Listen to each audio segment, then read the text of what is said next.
Bonjour à tous.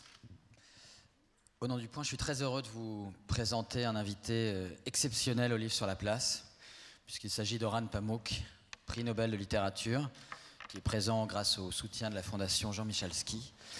Orhan Pamuk est né en 1952 à Istanbul. Il est l'auteur de plusieurs romans et récits qui ont vraiment marqué la littérature, comme Neige, comme Mon nom est rouge, comme Le musée de l'innocence, un roman que j'adore. C'est le plus grand écrivain turc et c'est même l'écrivain turc par excellence dont tous les livres, on va en parler, brûlent du parfum de, je ne sais pas si je prononce bien, du hüzün, c'est-à-dire la mélancolie stambouliote qui a vraiment un charme enivrant. Orhan Pamuk aussi ne cesse de creuser dans ses livres en archéologue, de redonner à voir aussi en architecte la passionnante histoire de son pays et de ses habitants, tiraillés entre Orient et Occident, religion et armée, islam politique et laïcité. Orhan Pamuk est aussi un homme qui n'a jamais manqué de courage quand il s'agit de s'exprimer sur les événements politiques qui secouent son pays, au point d'avoir eu parfois maille à partir avec certaines attaques qui menaçaient même sa vie. Et pourtant, c'est peu dire qu'il n'aime pas ça. Même s'il le fait, mais il n'aime pas ça, parler de politique, car il le répète, il va nous le dire aussi, qu'il n'est pas journaliste, mais qu'il écrit des romans et qu'il n'aspire au fond qu'à la tranquillité nécessaire à la création. Orhan Pamuk est aussi, et puis je vais lui laisser la parole, un écrivain qui a réussi un miracle de fiction, un miracle de réalité, un miracle de volonté aussi, en donnant vie, si vous allez à Istanbul, dans le quartier de Çukurcuma, à un musée qui était d'abord un roman. Un musée comme un roman, pour un roman comme un musée, que j'ai eu la chance de visiter avec vous, Orhan Pamuk, il y a quelques années. Et c'est pourquoi j'ai vraiment grand plaisir à vous retrouver ici pour la publication de ce nouveau roman, Cette chose étrange en moi, qui est publié chez Gallimard, qui est doublé aussi d'un livre de photographie dont on parlera aussi, magnifique, Istanbul, souvenir d'une ville, et d'un cahier de Lerne aussi qui regroupe des textes de vous, beaucoup moins connus, et des contributions très très prestigieuses sur votre œuvre. Donc bonjour Orhan Pamuk.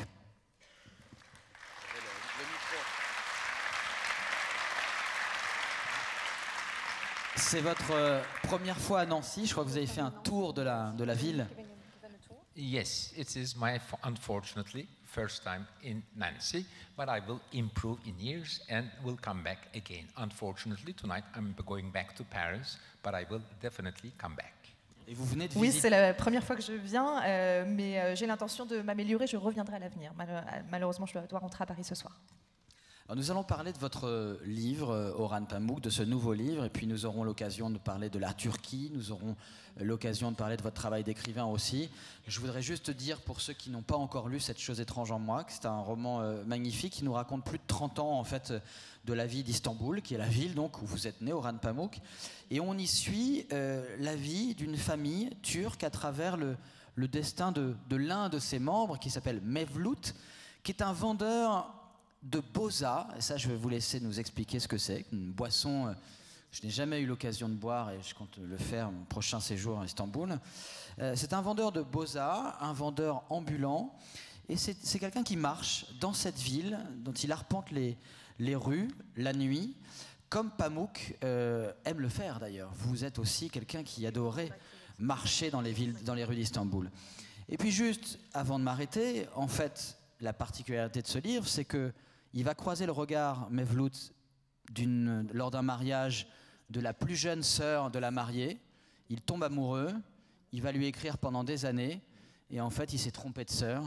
Donc quand il enlève celle qu'il croyait être l'élu de son cœur, il l'enlève, parce que ça c'est très compliqué, on ne va pas décrire davantage, eh bien il découvre que c'est pas la bonne et il va l'aimer quand même. Et c'est vraiment un livre où on découvre ces femmes qui n'ont pas peur des hommes, avec leur humour, qui nous parlent, toutes ces femmes d'Istanbul, qui disent par exemple, quand elles parlent des hommes, alors qu'ils ne jurent que par Allah, la patrie, la morale, est-ce juste qu'ils ne pensent à rien d'autre que gagner de l'argent? Voilà, c'est Cette chose étrange en moi, portrait d'Istanbul, portrait de cette ville. Je voudrais qu'on commence, Orhan Pamuk, que vous nous expliquiez ce que c'est que cette boza. Vous n'en avez pas bu à la mairie de Nancy, on ne vous a pas servi de la boza. Boza is a slightly fermented Ottoman drink that Ottomans enjoyed during the day, and it was also popular in North Africa, in Balkans, in southern, what we today call Russia. Its popularity during Ottoman times was that it was simply had some alcohol in it, and if you drink 4 glasses of Boza, it's equal to 1 glass of beer, something like that. But no one is saying that it has alcohol in it. Though, I'm sorry, it's getting too long, though some Ottoman sultans who were pious, who were religious, when they closed the illegal wine houses, Christians have right to have wine houses, but wine houses that Muslims attended were closed. He also, what we today will call perhaps political Islamist Ottoman sultans, if it's a contradiction to say that, then they will also, they knew it has some alcohol, and they would also close Boza shops. I'm sorry. I'm sorry. Donc la boza, c'est une boisson très légèrement fermentée qui était très populaire à l'époque ottomane, qu'on pouvait boire dans la journée, qui était aussi très populaire en Afrique du Nord, dans les Balkans et dans le sud de la Russie actuelle. Elle était très populaire parce qu'elle contenait un tout petit peu d'alcool. Personne ne le disait, mais en fait, si vous buviez 4 verres de boza, c'était équivalent à 1 verre de bière. Et d'ailleurs, certains sultans ottomans particulièrement religieux, ceux qu'on pourrait qualifier aujourd'hui peut-être de politiquement islamistes dans les termes d'aujourd'hui, quand ils faisaient fermer les endroits où on pouvait consommer du vin, parce que les chrétiens avaient le droit de consommer du vin, mais ils faisaient fermer les endroits où les musulmans se rendaient aussi pour consommer du vin, ils interdisaient également la boza. The fact that Ottoman sultans, meaning the people at that period knew it had some alcohol or something forbidden in it, paved way to discussions in my book among my characters. That is, what is our identities based on? Is it only religion that our identity, our nationality, or is it religion plus history? A subject that I like a lot. Et donc le fait que ces sultans ottomans aient pu se poser la question à certains moments, qu'on ait su qu'il y avait quelque chose quand même qui était interdit dans cette boza, c'est ce qui permet aussi, en discutant de cette boisson, de déclencher des débats entre les personnages sur ce qui fait notre identité. Est-ce que c'est la religion qui fait notre identité, ou est-ce que c'est un mélange entre la religion et l'histoire, qui est un sujet qui me passionne. One last thing about Boza, I'm sorry, that please don't think this is a novel about Boza. This is a novel about street vendors. This is a novel about lower class people who are selling things in the street. Boza was still a romantic thing because they're still selling Boza, and it's a very old-fashioned thing. And since alcohol is illegal in Turkey, why do people buy Boza? And this is a subject. I argue it is because of romanticism about Ottoman past. But let's see what he's going to ask next. J'ajoute une dernière chose, je ne voudrais pas que vous pensiez que c'est un roman sur la boza, c'est un roman sur les vendeurs de rue, sur les classes populaires, les gens qui vendent des choses dans la rue. La boza, c'est aussi quelque chose de très traditionnel, qui remonte à très loin, qui est assez romantique. En fait, ça existe toujours, alors qu'aujourd'hui, il est légal de boire de l'alcool en Turquie. Donc on peut se demander pourquoi ça existe toujours, et c'est justement parce qu'il y a une forme de nostalgie pour l'époque ottomane. Ce mot nostalgie, vous le revendiquez, Orhan Pamuk? Parce que c'est vrai que je me souviens du musée de l'innocence où le personnage se souvenait aussi d'un amour défunt. Là, c'est vrai que c'est pas du tout un roman uniquement sur la boza, puisqu'en plus il vend énormément de choses, votre Mevlut, mais on le suit à travers les rues d'Istanbul et on voit tout au long de ces 30 ans la ville se changer, des énormes mosquées se construire, des gratte-ciel, les endroits où il vivait qui sont détruits, les promoteurs immobiliers, il y en a certains d'ailleurs proches de sa famille.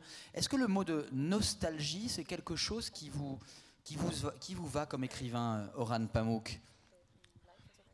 Okay, probably I wrote this novel not to face this question.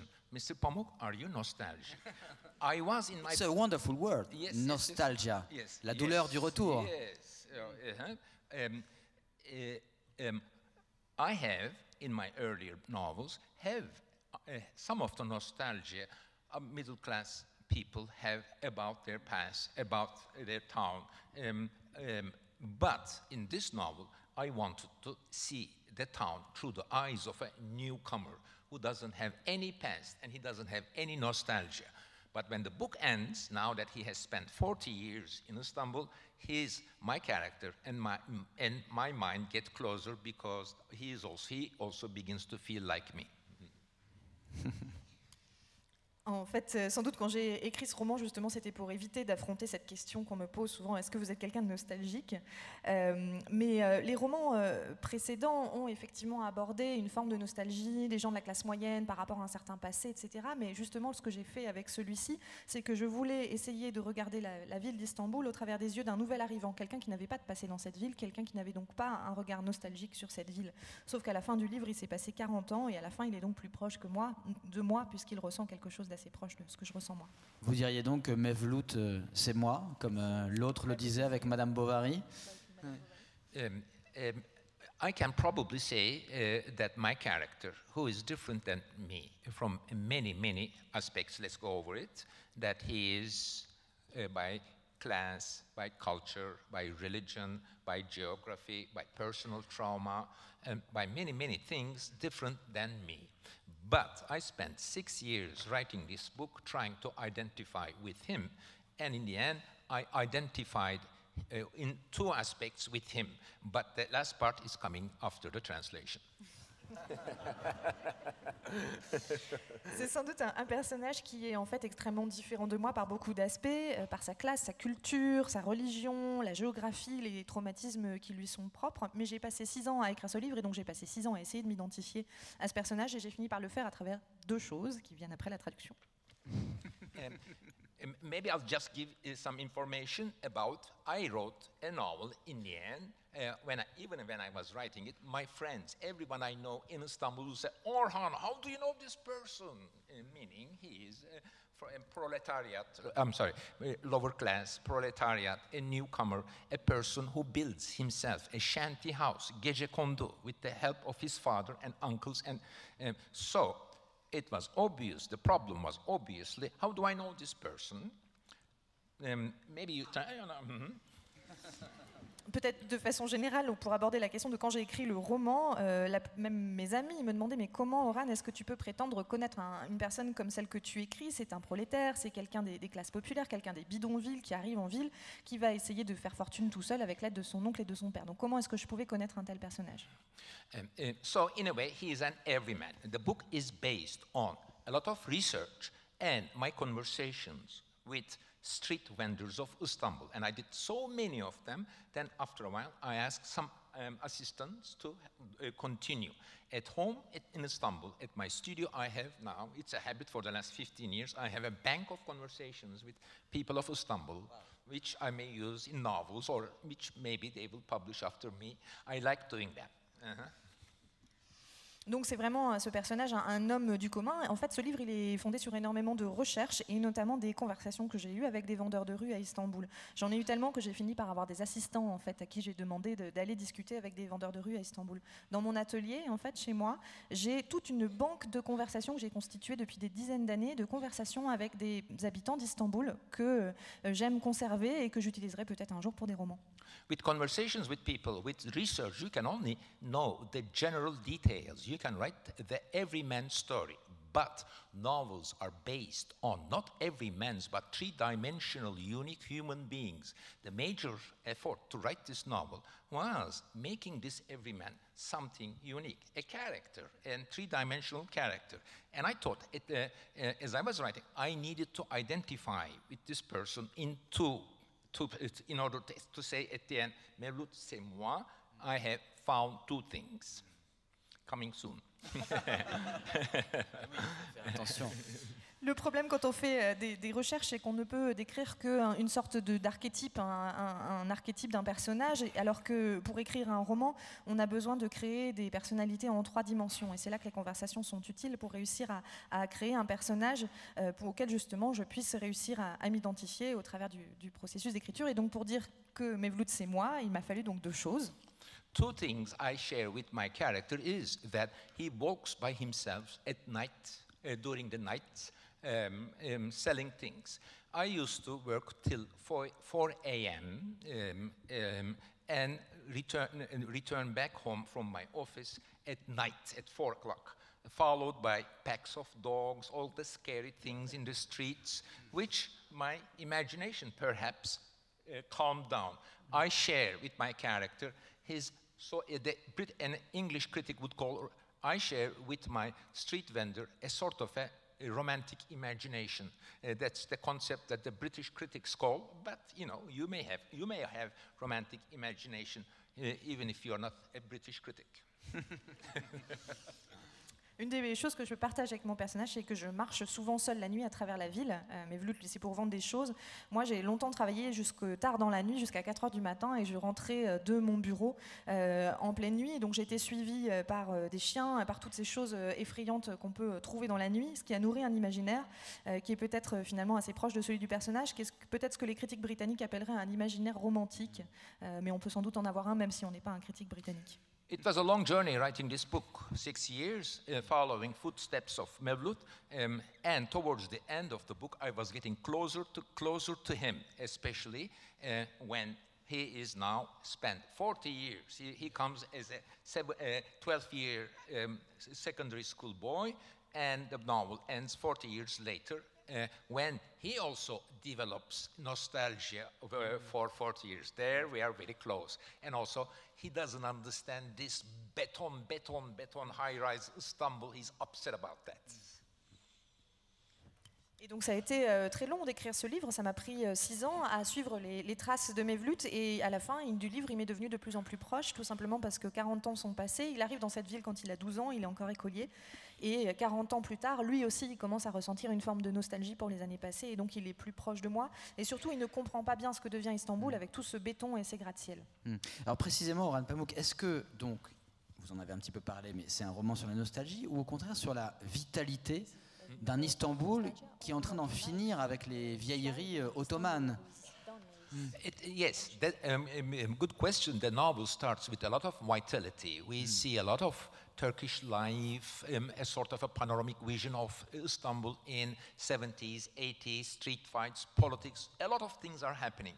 But as the novel and the city is changing, then it gets a bit more slow. Our character goes inward. Perhaps also my philosophy, life is not that rewarding. At the beginning, my character was extremely optimistic, and he looks a bit naive. Towards the end of the book, he is more wiser, and his outlook is, as I said, a bit nostalgic, and also he is now more in control of himself. C'est une bonne question, c'est vrai qu'il y a énormément de vitalité au début, quand on traverse la vie d'Istanbul dans les années 70-80, on a des affrontements politiques, mais aussi dans la rue, on voit la ville changer, et puis au fur et à mesure, le rythme ralentit et le personnage se tourne peut-être plus vers sa vie intérieure. En fait, au début, c'est un personnage qui est extrêmement optimiste, voire peut-être un petit peu naïf. À la fin, il est devenu peut-être plus sage, il a aussi une forme de nostalgie nouvelle, il se connaît mieux, tout simplement. C'est un Candide, on peut dire Candide. Moi j'ai pensé à Candide de Voltaire. Est-ce qu'il y a un lien avec Voltaire?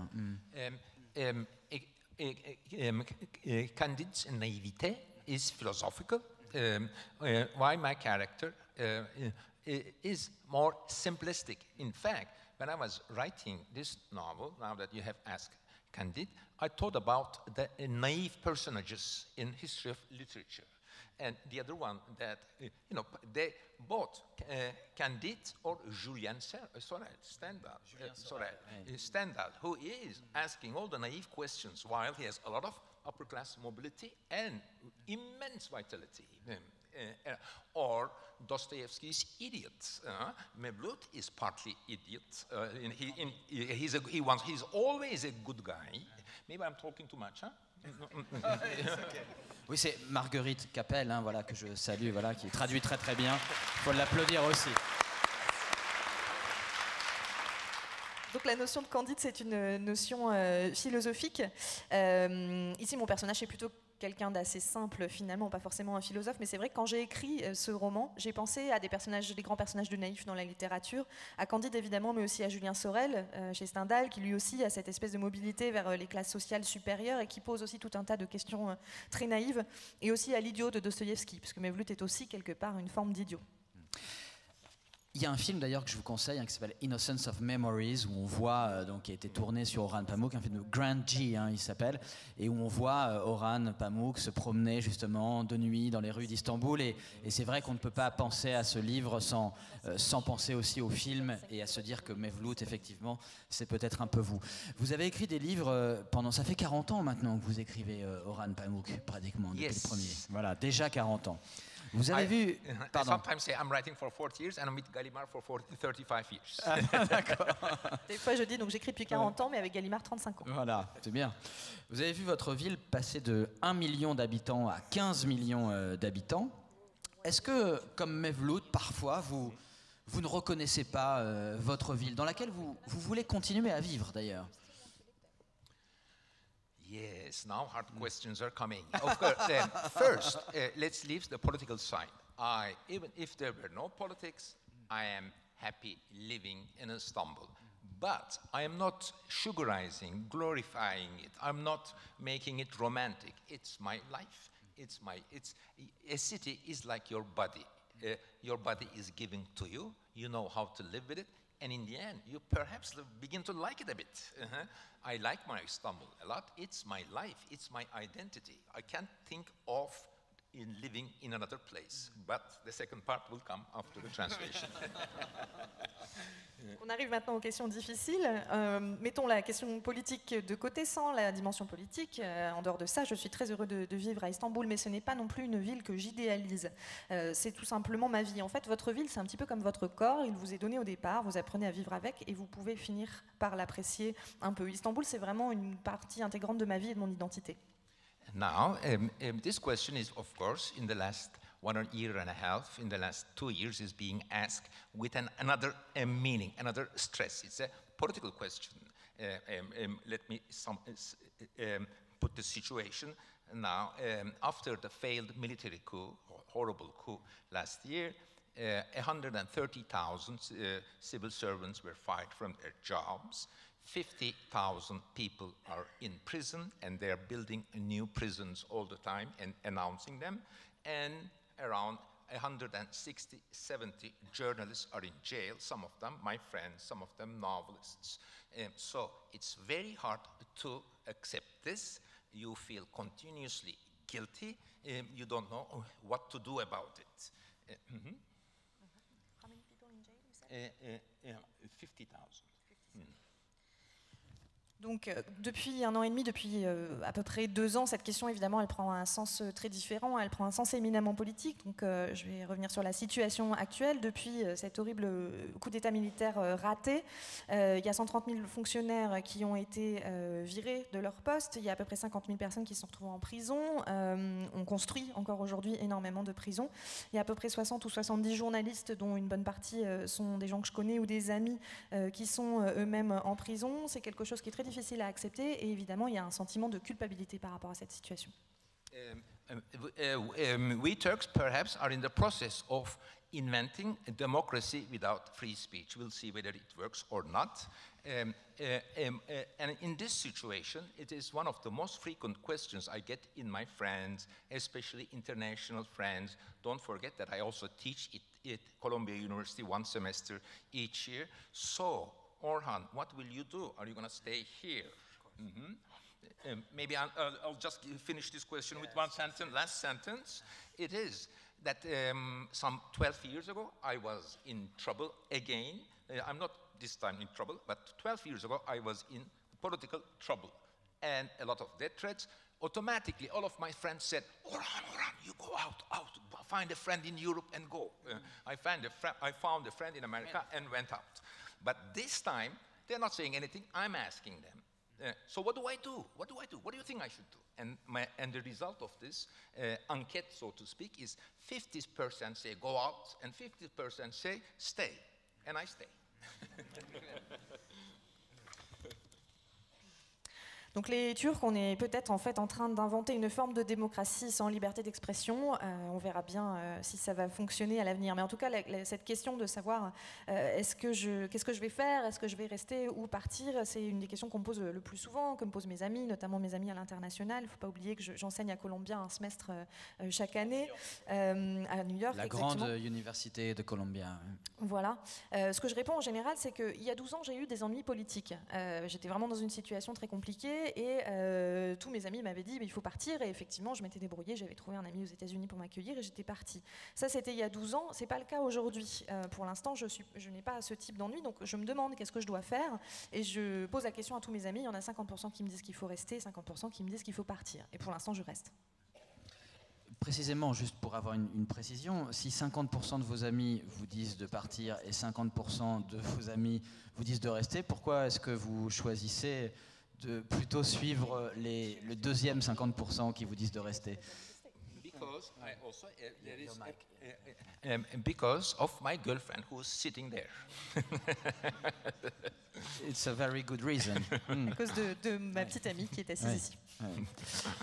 Et alors, qu'est-ce que ça implique? Du coup, c'est vrai que Istanbul, c'est la ville de vos romans. Vous l'avez dit, une ville, c'est comme votre corps. J'aimerais d'ailleurs que vous développiez un peu ça, parce que c'est dit comme ça, mais ça ne va pas de soi, forcément. Une ville, c'est comme le corps. Et il y a de grands écrivains, je sais que vous adorez la littérature française, de grands écrivains français qui ont trouvé leur bonheur en Italie ou en Grèce. Un poète comme Lord Byron, par exemple, a trouvé son... Vous, finalement, voilà, il n'était pas né en Grèce, Lord Byron.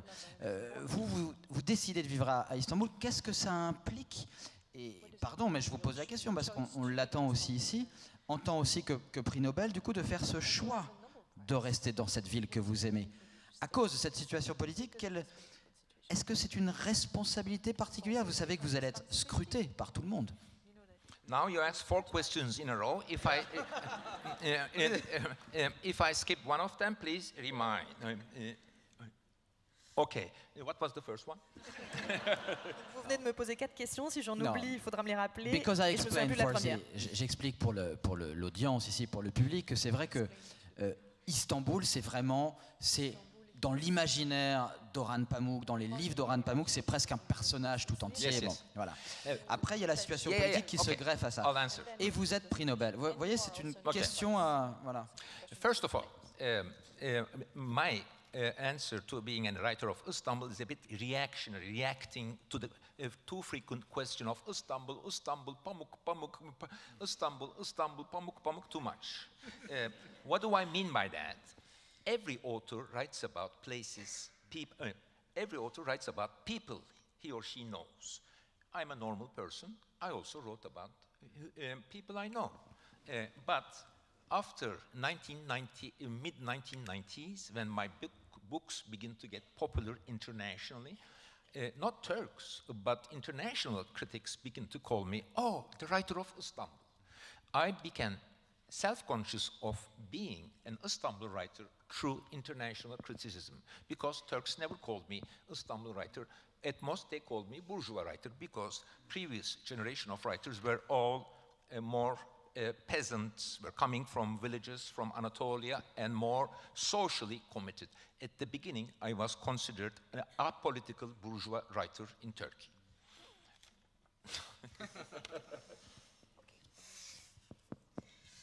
J'ai tendance à m'opposer un peu à cette idée d'être l'écrivain d'Istanbul, parce qu'on me dit tout le temps ça, Istanbul c'est Pamuk et Pamuk c'est Istanbul.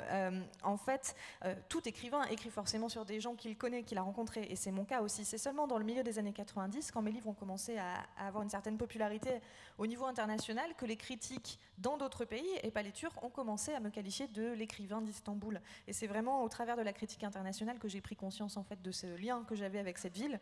Pour les Turcs, je ne suis pas un écrivain d'Istanbul, je suis un écrivain bourgeois. Je suis à la base un écrivain peu engagé socialement et politiquement pour eux par rapport à d'autres traditions littéraires plus paysannes venues notamment d'Anatolie centrale.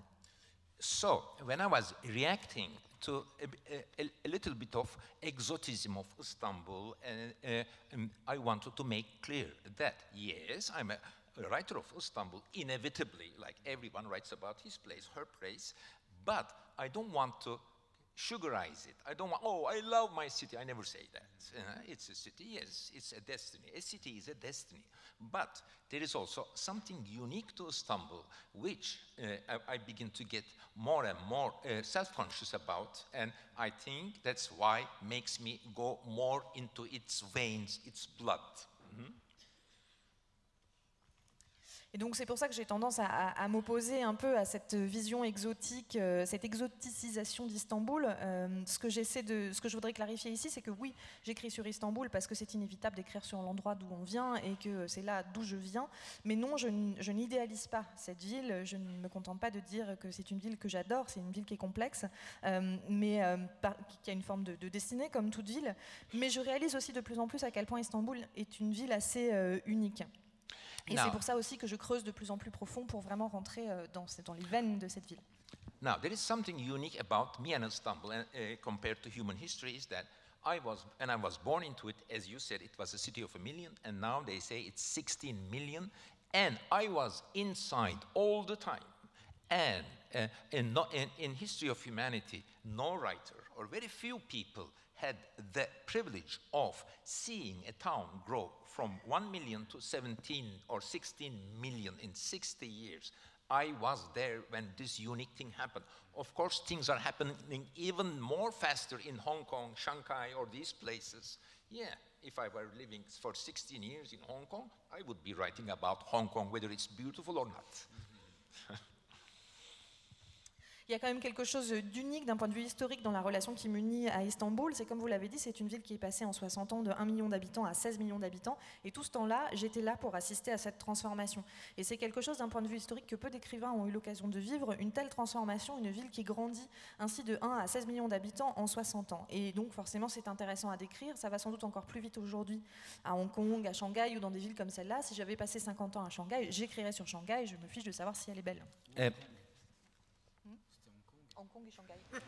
Il a dit les deux. Et alors, précisément, Orhan Pamuk, ce que je vous demandais, donc ça c'est la troisième partie de la question, et puis cette décision que vous avez prise de rester dans cette ville que vous creusez roman après roman, étant donné la situation politique, est-ce que ça vous donne une responsabilité particulière? Parce que je disais, le monde et vos amis écrivains vont vous scruter.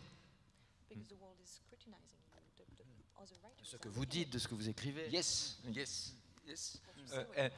Yes. And also it's a unique experience that now that I can write, and I'm sure that I will write in future, for a change of forms in our daily lives. For example, when this pressure goes more and more.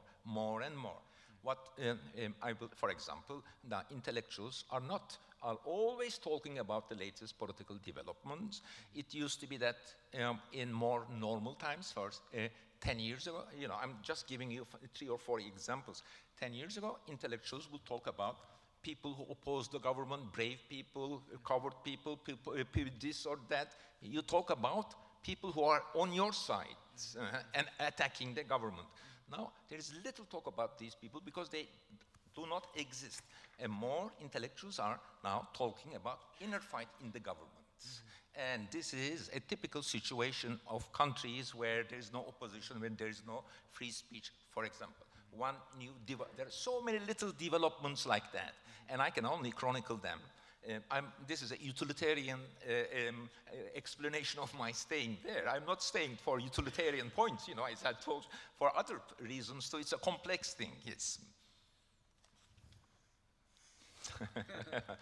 C'est aussi une expérience unique en fait en tant qu'écrivain de vivre la situation d'Istanbul aujourd'hui. C'est sûrement quelque chose sur lequel j'écrirai un jour, tous ces changements dans la vie quotidienne au fur et à mesure où la pression devient de plus en plus forte.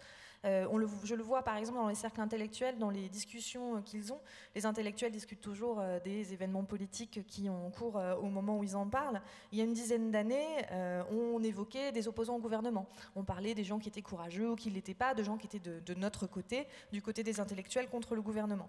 Aujourd'hui, ces gens-là n'existent plus, donc on ne parle plus de ce type de personnages. On parle des affrontements internes au sein du gouvernement. Et ça, c'est assez typique d'un pays dans lequel il n'y a plus du tout d'opposition et plus du tout de liberté d'expression. Donc quelque part, je pourrais aussi me faire le chroniqueur de ces événements-là. Ce serait une vision un peu utilitaire de la raison pour laquelle je reste, même si en vrai, je reste pour beaucoup d'autres raisons. Quelles sont ces raisons, excepté l'amour? On a compris que c'est la plus grande des raisons. Est-ce qu'il y a d'autres raisons que l'amour? Et utilitaire. It's my town. I also, in the end, free speech doesn't matter. If I go, it will not be the fact that I will go to another country and criticize the government more. I don't want to do that. If I'm going to criticize the government, I'm going to stay in and criticize the government. I'll do my best trying to find the best solution.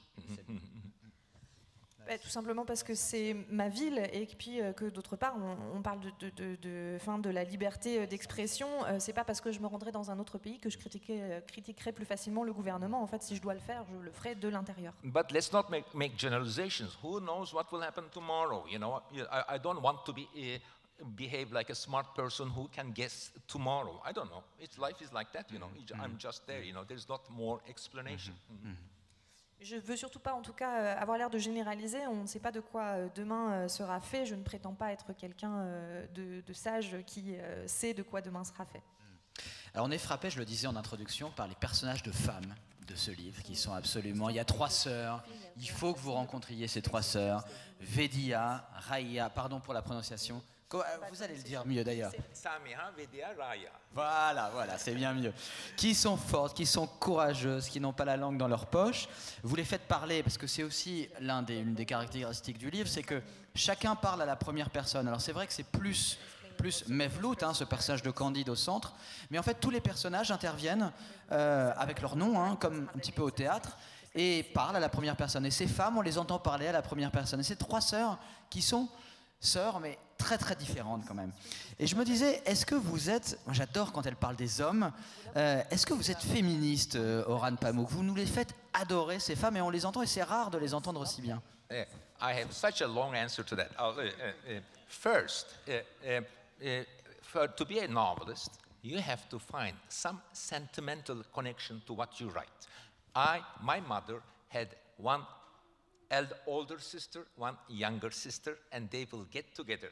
Of course, they are not like Mevlut's wife, they are middle class, but they will get together, had a lot of laughing, and also needle their husbands, and I would love to hear them. So the spirit of my aunts and my mother is in the book. By class, they're different. And their anger, they had also the same anger. This is the one part, the first part, that I will tell more. J'ai une réponse extrêmement longue à cette question. Alors la première chose, c'est que pour être romancier, il faut trouver une forme de connexion sentimentale avec ce dont on parle. Ma mère avait une sœur plus âgée et une sœur plus jeune qu'elle, et je les entendais souvent se retrouver, rire, plaisanter et parler de leur mari. Elles ne sont pas du tout évidemment de la même classe sociale que Mevlout, mais il y a quand même un peu de leur esprit qui est présent dans ces personnages-là, et aussi un petit peu de leur colère. You know, I teach at Columbia, and there is Spivak and Judith Butler there. They're my friend. I wouldn't say they're my friends. High-floating feminism. My feminism in this book is street vendors, is street level, and then I will explain my street level feminism. When I was writing this book, I had a lot of conversation with street vendors. One was stayed with me was I bought rice and chicken, and I begin to eat it. This is when the conversation starts, because your mouth is full and the street vendor wants to talk to you so that you like him and come again. So I was asking questions. Where do you buy this rice from? Where do you buy this chicken from? How do you cook it? And he said, I was buying it from here. I cook it like this. I do it like it. I sell it like this. I do it like this and this and this. And I said, how do you wash this dish? And he said, well, actually, my wife washes the dishes. Well, actually, my wife buys things. Well, actually, my wife cooks. Well, actually, my wife does this. Then we understood that his wife does everything except selling it on the streets. This is where my feminism starts.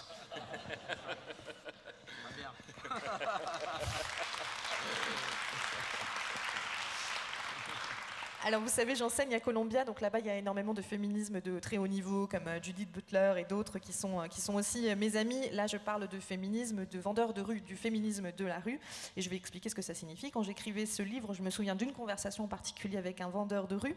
Quand vous allez voir les vendeurs de rue, quand vous avez la bouche pleine, ils vous parlent, ils vous racontent plein de choses pour que vous les appréciez et que vous reveniez, et donc cette conversation a démarré. Et au début je lui ai demandé d'où vient ton poulet, d'où vient tes pois chiches, c'est ce que je mangeais, et comment est-ce que tu les as cuisinés, etc. Puis il m'a répondu, j'ai fait ça, je les ai achetés là.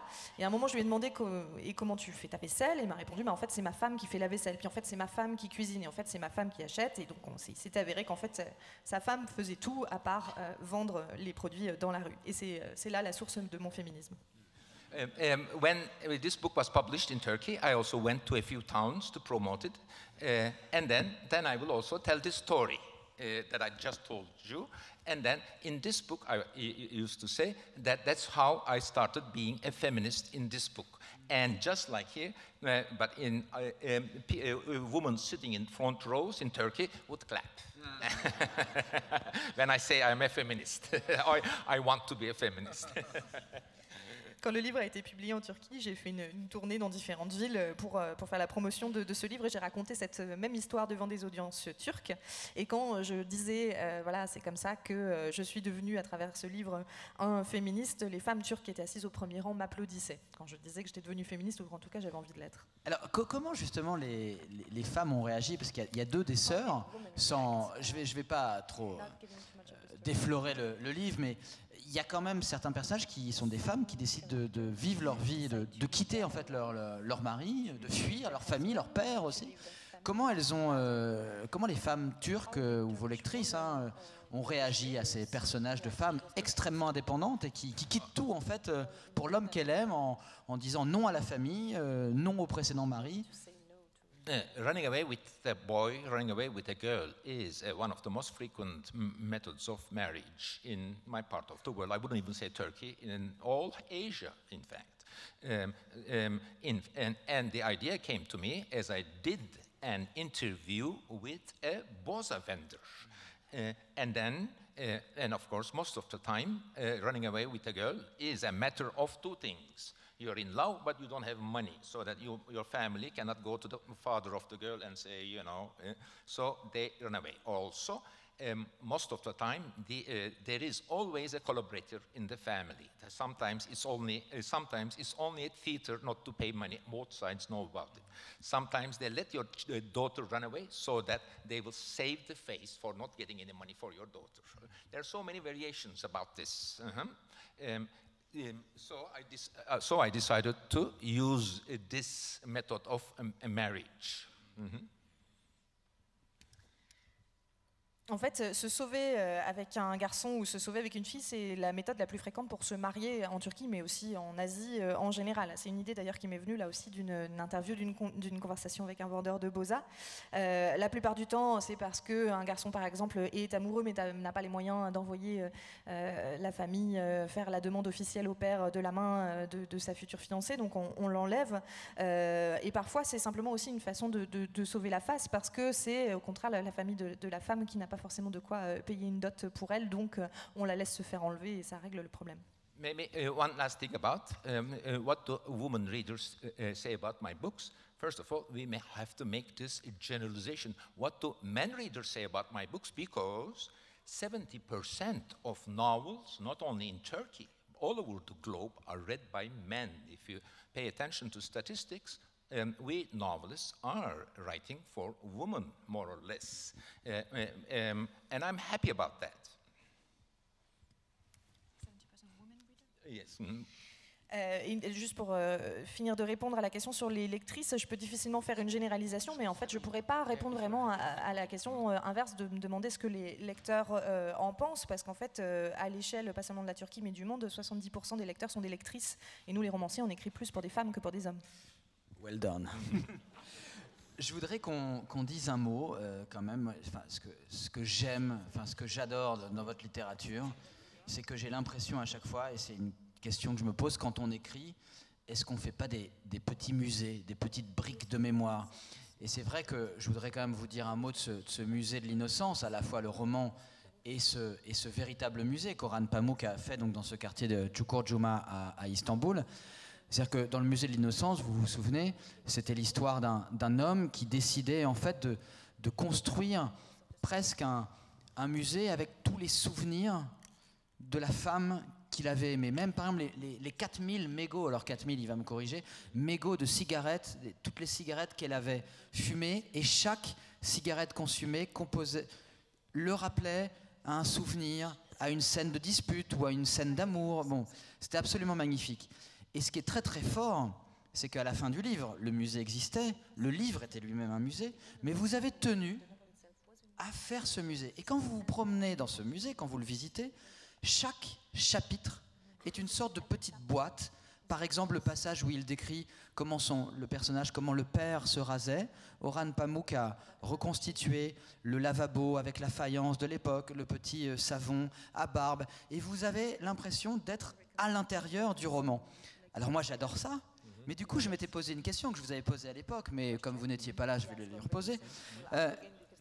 Pourquoi construire le musée? Est-ce que finalement, la littérature ne suffit pas? Est-ce que vous ne faites pas confiance à l'imagination du lecteur? Yes, now I remember you asked this and I gave an answer. Literature is about things that had not been done before. Art and literature and creativity is about that. And I also find, and I also gave you, I remember this answer, literature is not about pictures, Mr. Pamuk. Why do we have objects, things, pictures in it, which immediately gave me a symmetric mirror image of this question in my secondary school years, where I was good in painting class. I wanted to be a painter, by the way, but when I finished a painting, I also wrote on the tree, I wrote tree. On the sea, I wrote sea. On the person, I wrote the person's name. And the drawing secondary school said, well, this is a painting class. What are these words here? More or less, well, we can combine painting and literature. Art and literature are, in fact, sister arts. I gave a class at Columbia University following the history of relationship between painting and literature, starting with Plato's Cave, ending with Borges' story, The Duel, all following the relationship history of painting and literature. Je me souviens de cette question et de la réponse que j'avais faite. Déjà, la littérature et l'art, la création en général, c'est essayer de faire des choses qui n'ont jamais été faites avant. Et surtout, je me souviens d'avoir tout de suite répondu à cette question de la littérature qui n'a rien à voir avec les images. Donc, pourquoi créer des images et créer des objets concrets? Parce que ça m'a tout de suite rappelé, en fait, un moment vécu quand j'étais à l'école. À l'époque, en fait, je voulais être peintre à la base et j'étais en cours de peinture et j'avais fait un tableau sur lequel j'avais écrit les noms de toutes les choses que je peignais. J'écrivais arbre sur l'arbre, etc. Et le professeur m'avait dit, mais c'est un cours de peinture, qu'est-ce que ces mots font là? Et donc c'est vraiment en effet de miroir, ça me rappelle cette question. Et pour moi, la peinture et la littérature peuvent tout à fait s'allier. Ce sont des arts sœurs, en quelque sorte, des arts très liés. Je donne un cours à l'université de Columbia. J'ai donné un cours à l'université de Columbia sur l'histoire justement qui unit la peinture à la littérature, en commençant par la caverne de Platon et en finissant par Borges. Qu'est-ce que vous attendez alors du lecteur du musée de l'Innocence qui va se rendre dans ce musée et découvrir les vitrines? Voilà. Good question. First of all, if the spirit of the museum, if the novel says there was a apple, the museum doesn't only show an apple, it surrounds, there is an aura around the apple. The apple is slightly different in the museum. The second, I also didn't know when I was doing it, just like in all art and literature, what will be the final result. Sometimes you fail, sometimes you win. And I thought that the ideal visitor or the frequent visitor or average visitor would be the person who had read the novel and would be following the objects from the novel in real life, but more to come soon after she translates.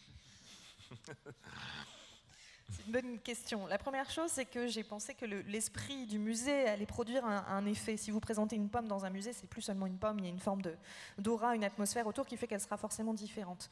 La deuxième chose, c'est qu'en fait, quand j'ai fait ça, je ne savais pas forcément ce que ça allait donner. Comme en littérature, on tente des choses, des fois ça marche, des fois ça échoue. En tout cas, je pensais que le visiteur typique de ce musée serait susceptible d'être plutôt un lecteur du livre qui aura envie justement de suivre dans la vraie vie un des objets rencontrés dans le livre. Even the persons who had read the novel very carefully came to the museum in order to do what I wanted them to do. After 5 or 6 chapters or boxes, would leave aside the book and would follow their eyes. I'm happy about this actually. The museum is not an illustration of the novel. They are two different takes, two different imaginative takes from a same story, but museum operates on its own, and 65–70% of our visitors are people who had not read the novel anyway. So, but they come, then the person with whom they come more or less tell them the story. A guy is just as you have told. A guy is so much obsessed and he collects these. That's all. Then they enjoy the museum as a sort of a city museum. Maybe she translates. Yeah. I will forget. No. Et en fait, même s'il y a effectivement des visiteurs qui arrivent dans le musée, un peu comme je l'avais imaginé en ayant lu le roman et en suivant les objets, et qui commencent par faire ce que j'attendais, suivre les chapitres, au bout de 5 chapitres, ils sortent en fait du cadre et ils commencent à porter leur propre regard et à visiter le musée avec leur propre regard. Le musée n'est pas une illustration du livre en fait, c'est vraiment deux versions, deux imaginaires différents, deux visions différentes de la même histoire. Le musée fonctionne de façon tout à fait autonome, et d'ailleurs 65 à 70% de nos visiteurs n'ont pas lu le livre, ils sont parfois accompagnés de quelqu'un qui leur résume l'histoire très rapidement, exactement comme vous l'avez fait à l'instant. Et est-ce que certains pensent que le garçon a vraiment existé et qu'il a vraiment collecté tous les objets de cette femme qu'il aimait? Yes. Oui, voilà, ça c'est le plaisir. It's Umberto Eco who once said, after 20,000 readers, no one believes it's fiction. C'est la bonne. C'est Umberto Eco qui a dit, au-delà de 25 000 lecteurs, plus personne ne veut croire que c'est de la fiction. Dernière question, Orhan Pamuk, avant de vous laisser et de vous remercier pour cette magnifique heure passée avec vous. I'll fasten my seatbelts. On attache nos ceintures. Oui, non, mais voilà, dernière question pour ouvrir aussi peut-être. Ce livre, il s'ouvre par 3 citations. Une de Wordsworth, une de Jean-Jacques Rousseau et une d'un journaliste qui s'appelle Celal Salek, et qui dit la profonde, très belle citation, inquiétante aussi, et comme Mevlut est un optimiste, on va parler peut-être d'optimisme. La profonde divergence entre l'opinion personnelle de nos concitoyens et les lignes officielles est la preuve de la puissance de notre État. Et je voudrais juste, pour terminer, vous demander, Orhan Pamuk, si vous étiez plutôt inquiet ou optimiste, comme votre personnage Mevlut. Je rappelle juste, et on va la mentionner, que Aslı Erdoğan, qui avait été détenu, on en a énormément parlé en France, pendant 132 jours, a pu récupérer son passeport le 7 septembre et devrait d'ailleurs se rendre prochainement en Europe. Alors, je sais que l'optimisme et le pessimisme, vous me l'avez dit, c'est le sujet de conversation avec vos amis. Qu'est-ce que vous en pensez? First of all, I'm very happy that Aslı Erdoğan is out. We had dinner, 3 of us together. But don't be optimist. Just the fact that she's out doesn't mean that things are getting. Unfortunately, things are not softening in Turkey. La première chose que je voudrais dire, c'est que je suis très heureux évidemment que Aslı Erdoğan ait pu sortir de prison. On a dîné ensemble quand elle est sortie, mais attention, ça ne veut pas dire que les choses sont en train de s'adoucir en Turquie. And maybe you're alluding to this epigraph by Celal Salek, the hero of my black book. He is a sort of a joker with me. I use his quotes all the time. I also thank him here in public. But the problem, or not the problem, is, yes, you're asking, when, Orhan, you're optimistic or pessimistic? Is this your private opinion or a formal opinion? And I understand this question. I am still insisting in that my private opinion and public opinion will continue be to be the same. Let's see what will happen. Et vous faisiez donc allusion à cette citation, donc qui est celle du héros du Livre Noir, c'est ça, la traduction, avec lequel, qui est un personnage qui aime bien jouer avec moi et au travers de ce type justement de phrases. Mais en tout cas, la question revient à, quand vous me demandez, Oran, est-ce que vous êtes un optimiste ou un pessimiste, elle revient aussi à savoir si l'opinion que j'affiche en public, le point de vue que j'affiche en public, est aussi mon opinion privée. Et j'insiste, je tiens à insister sur le fait qu'elles resteront effectivement toujours les mêmes. Je vais vous remercier, Orhan Pamuk, et je voudrais vraiment que voilà, vous l'applaudissiez parce que c'est très très rare d'avoir... il y a de grands écrivains à Nancy, mais voilà, d'avoir Orhan Pamuk, c'était absolument magnifique. Et je voudrais juste, pour vous donner envie de lire ces livres et de plonger dans cette chose étrange en moi, juste vous faire entendre la voix de Samiha, qui est, je crois, mon personnage préféré, en fait, de cette chose étrange en moi. Elle est en train de parler. Samiha. Pendant que la voiture roule dans Istanbul, tout me paraît beau. La foule des citadins, les piétons qui traversent sur le trottoir d'en face en courant et slalomant entre les autobus, les filles qui se sentent libres de porter des jupes, les voitures à cheval, les parcs et les vieux immeubles, j'aime tout. Souleyman avait beau savoir que j'aimais beaucoup me promener dans Istanbul avec sa camionnette, parce que je lui ai beaucoup demandé, il m'a très peu emmené en ville. Et vous savez pourquoi? J'y ai beaucoup réfléchi. Parce qu'il avait très envie d'être près de moi, et en même temps, son respect envers une fille qui s'approchait trop d'un homme avant le mariage diminuait. Moi, je me marierais avec l'homme que j'aime et à qui je me donnerais, d'accord? Je n'ai pas regardé l'argent, j'ai écouté la voix de mon cœur, et j'assumerai jusqu'au bout les conséquences de mes actes.